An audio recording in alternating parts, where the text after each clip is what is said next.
Hello, St James. Are you ready for chapter 21? There's this chapter and then last chapter. So this one is called Doc Spencer's Surprise. Out on the main road, a line of about 20 cars and lorries were parked bumper to bumper, and the people were standing about in groups, laughing and talking about the astonishing sight they had just witnessed. "Come along now," Sergeant Samways called, striding towards them. "Get going, get moving. We can't have this. You're blocking the highway." Nobody ever disobeyed Sergeant Samways, and soon the people were drifting back to their cars and getting in. In a few minutes they too were all gone. Only the four of us were left now: Doc Spencer, Sergeant Samways, my father and me. "Well, Willem," Sergeant Samways said, coming back from the road to join us beside the pumps, "them pheasants was the most astonishing sight I ever seed in my entire life." "It was lovely," Doc Spencer said. "Just lovely. Didn't you enjoy Danny?" "Marvellous," I said. "Pity we lost them," my father said. It very near broke my heart when they all started flying off out of the pram. I knew we'd lost them then." "But how in Heaven's name did you ever catch 'em in the first place?" Sergeant Samways said.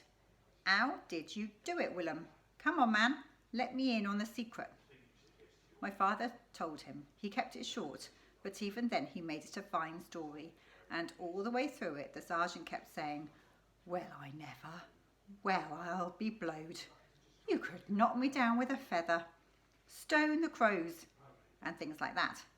And when the story was finished, he pointed his long policeman's finger straight at my face and cried, "Well, I'll be jiggered.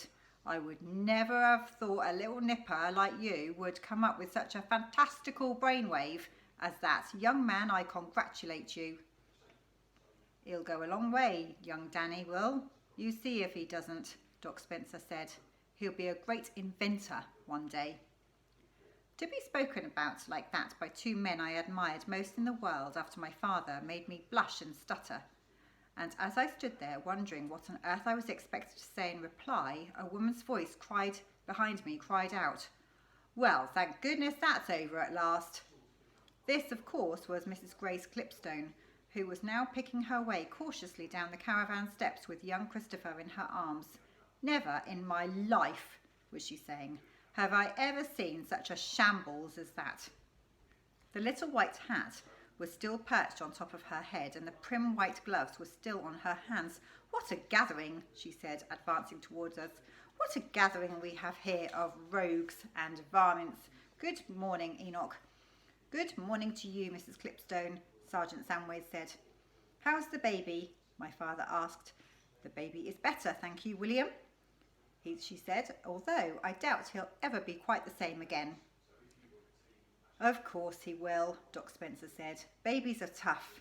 "I don't care how tough they are," she answered. "How would you like it if you were being taken for a nice quiet walk in your pram on a pretty autumn morning, and you were sitting on a lovely soft mattress, and suddenly the mattress comes alive and starts bouncing you up and down like a stormy sea, and the next thing you know there's about 100 sharp curvy beaks pointing up from underneath the mattress and pecking you to pieces?" The doctor cocked his head over to one side and then to the other, and he smiled at Mrs. Clipstone. "You think it's funny," she cried. "Well, just you wait, Dr. Spencer, and one night I'll put a few snakes or crocodiles or something under your mattress and see if you like it." Sergeant Samways was fetching his bicycle from beside the pumps. "Well, ladies and gents," he said, "I must be off and see who else is getting into mischief round here." "I am truly sorry that you were troubled, Enoch," my father said, "and thanks very much indeed for your help."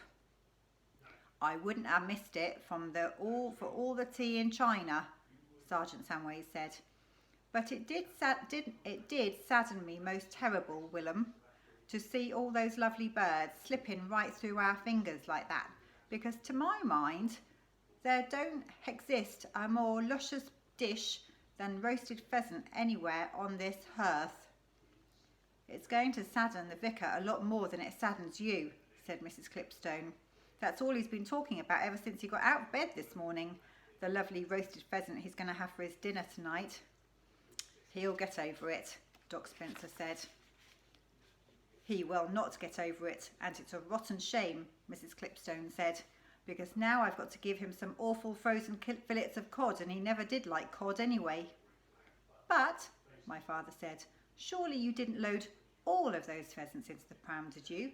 You were meant to keep at least a dozen for you and the vicar. Oh, I know that, she wailed, but I was so tickled at the thought of strolling calmly through the village with Christopher sitting on 120 birds, I simply forgot to keep any back from myself. And now, alas, they are all gone, and so is the vicar's supper. The doctor went over to Mrs. Clipstone and took her by the arm. Sorry, that's my son just wanting to come in.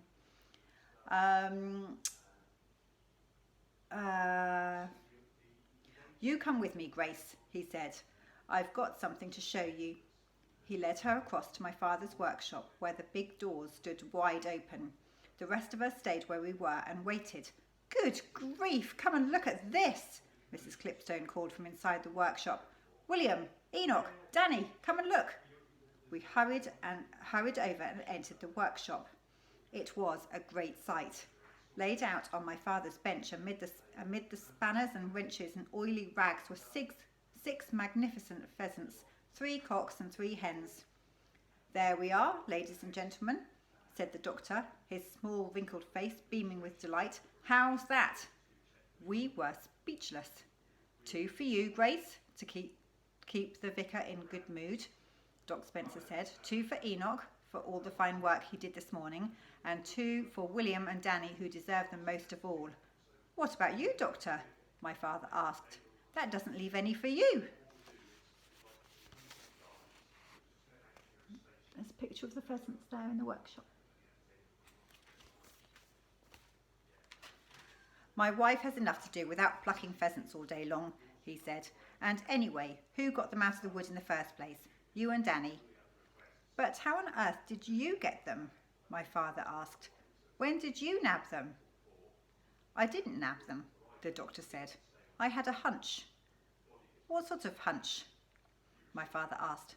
Well, it seemed fairly obvious, the doctor said, that some of those pheasants might have gobbled up more than 1 raisin each. Some, if they were quick enough, might have swallowed half a dozen each, or even more. In which case, they would have received a very heavy overdose of sleeping pills and wouldn't ever wake up. Aha! We cried. Of course, of course. So while you were all so busy driving birds onto the old Hazel's Rolls Royce, I sneaked in here and had a look under the sheet in the bottom of the pram, and there they were. Amazing, said Sergeant Samways. Absolutely amazing. Those were the greedy ones, the doctor said. It never pays to eat more than your fair share. Marvellous, my father said. Well done, sir. Oh, you lovely man, cried Mrs. Clipstone, flinging an arm around the tiny doctor and giving him a kiss on the cheek. Now come along, the doctor said to her. I'll drive you home. You can leave this crazy pram where it is, and Enoch will take your birds with us and drop them off at your house on the way. We can't have the arm of the law circling through the village with a brace of pheasants slung over his handlebars. I am very much obliged to you, Doctor, Sergeant Samways said. I really am. My father and I loaded 4 of the pheasants into the doctor's car. Mrs. Clipstone got into the front seat with the baby, and the doctor sat himself behind the wheel. Don't be sad, William, he said to my father through the window as he drove off. It was a famous victory. Then Sergeant Samways mounted the bicycle, waved us goodbye, and pedalled away down the road in the direction of the village. He pedalled slowly, and there was a certain majesty in the way he held himself, with a very high head and the back very straight, as though he were riding a fine thoroughbred mare instead of an old black bike.